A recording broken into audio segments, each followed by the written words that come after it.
Hello everyone, it's शिखा कुमारी।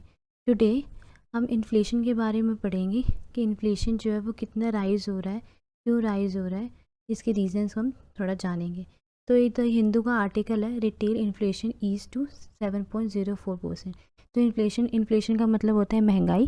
तो जो महंगाई है इंडिया में वो क्यों बढ़ रही है और कितनी बढ़ रही है। तो यहाँ पे जैसे इस आर्टिकल में गिवन है कि ये अभी 7.04 हो गई है।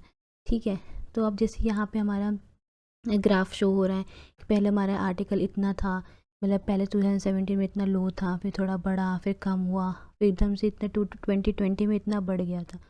फिर करते करते इसके बाद अभी ये 2022 में इतना बढ़ गया और अब थोड़ा सा कम हुआ। तो उसी के बारे में आर्टिकल है कि 7.04 हुआ है। ये वैसे अभी था क्या, इसका रेट 7.79%। अभी उससे थोड़ा सा कम होकर 7.04 हो गया। ये एक्चुअली अभी भी बहुत ज़्यादा है। एक रेंज जो होती है वो मैक्सिमम हमारी 6 होती है और मिनिमम हमारी 2 होती है इन्फ्लेशन रेट की, बट उससे भी ज़्यादा ये रेट है। तो इसके रीजंस क्या है?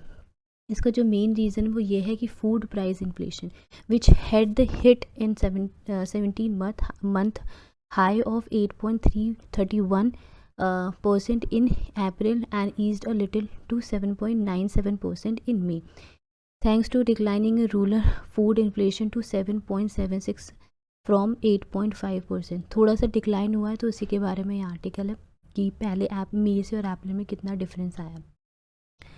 ठीक है, तो अब इसके रीजंस क्या है? फूड। तो फूड का क्या रीज़न है, फूड क्यों है इसका रीज़न? ठीक है, तो हम ये इस आर्टिकल थोड़ा डिटेल में समझते हैं। तो ये रमन चंद जिन्होंने ये आर्टिकल लिखा है, ठीक है, इस आर्टिकल के थ्रू हम थोड़ा समझने की कोशिश करते हैं कि इन्फ्लेशन का क्या रीजंस है। ये रमेश चंद जो वो NITI Aayog the view express the personal, ठीक है, उसने पर्सनल व्यू है। तो उसके थोड़ा बहुत हम समझने की कोशिश करते हैं क्या कि इन्फ्लेशन क्यों आया है। ठीक है, तो जो चेंजेस आए हैं, चेंजेस मतलब रैपिडली चेंज हो रहा है जो हमारे परसेंटेज ऑफ इसमें इन्फ्लेशन में। ठीक है, वो चेंज क्यों आ रहा है? ठीक है, उसके रीजंस ये हैं। तो इनके पहले हिस्टोरिकल क्राइसिस देख लेते हैं कि पहले मतलब पिछले इतने हिस्ट्री में क्या क्या क्राइसिस रहे हैं। ठीक है, तो जैसे 1973 टू 1976 में था, पहले एक बार क्राइसिस आया था फूड का। ठीक है, फिर 2007 आया, फिर 2020 में आया। ठीक है, इसकी रीसेंट स्पाइक क्या क्या है? एक तो रीज़न हमारा कोविड है ही। ठीक है, कोविड की वजह से हमारा इन्फ्लेशन बढ़ता है। दूसरा एक रशिया यूक्रेन वाला वॉर है। ठीक है, रशिया यूक्रेन से हमारा ऑयल आता था। अब वो ऑयल इतना महंगा हो गया, वो जो ऑयल है हमारा ट्रांसपोर्टेशन कॉस्ट उसकी बढ़ गई है, क्योंकि वो ऑयल ट्रांसपोर्ट्स वगैरह में डलता है। ठीक है, उससे अगर वो अगर जो फूड जो हमारा ट्रांसपोर्ट हो रहा है एक जगह से दूसरी जगह, तो उसकी कॉस्ट बढ़ जा रही है ट्रांसपोर्टेशन का। उसकी वजह से वो जो भी हमारी वेजिटेबल्स हैं वो इतनी महंगी हो जा रही हैं। ठीक है, तो ये भी एक रीज़न है।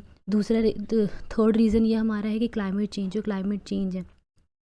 ठीक है, अब हमारी जो फर्टिलाइज़र्स हैं, ठीक है, वो नहीं हो रही है। अब बारिश नहीं हो इतना आप हम सबको पता है कि कितनी गर्मी है। तो हमारे जो लैंड है, जो एग्रीकल्चर एरिया है, ठीक है, वो वहाँ पे पानी नहीं है उनको। तो उसकी वजह से भी यहाँ पे इन्फ्लेशन देखने को मिलता है, क्योंकि डिमांड ज़्यादा है। जब डिमांड ज़्यादा होगी तो क्या क्या होगा? जो हमारी इन्फ्लेशन रेट मतलब जो भी प्रोडक्ट का प्राइस है वो बढ़ जाएगा। ठीक है, वो रीज़न है। एक और रीज़न ये है कि मतलब ये रीज़न है फर्टिलाइज़र्स का, कि जो international price of fertiliser has increase by the 150%। आप देख रहे हो 150% जो है वो इतना ज़्यादा बढ़ गया।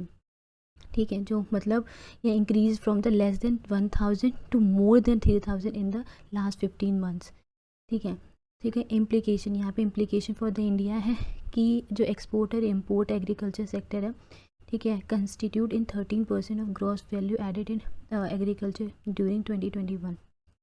अब यहाँ पे एक चीज़ है कि मान लो हमारे जो इम्पोर्ट है, ठीक है, अगर हम ज़्यादा मतलब बाहर के जो प्रोडक्ट वगैरह हैं वो अगर कम में हो जाए, उनका जो रेट है वो बहुत कम हो जाए, ठीक है, तो सब लोग अच्छी बात है, ये फिर हम लोग सब कुछ इम्पोर्ट करने लग जाएंगे। ठीक है, लेकिन ये अच्छी बात नहीं होगी, क्योंकि जो डोमेस्टिक मार्केट जो यहाँ के लोकल लोग हैं वो जो प्रोडक्ट बनाते होंगे उनका लॉस हो जाएगा, क्योंकि सब लोग जो इम्पोर्टेड चीज़ें हैं क्योंकि बाहर की सस्ती हो गई हैं तो इम्पोर्ट करने लग जाएंगे। तो यहाँ हमारे जो इन्हें के जो डोमेस्टिक लोग हैं उनके लिए नुकसान हो जाएगा। इसलिए ज़्यादा भी इम्पोर्ट अच्छी बात नहीं होती। उसके बाद जो अगर एक्सपोर्ट हो जाए, अगर हम ज़्यादा अगर एक्सपोर्ट करने लग जाएँ, ठीक है।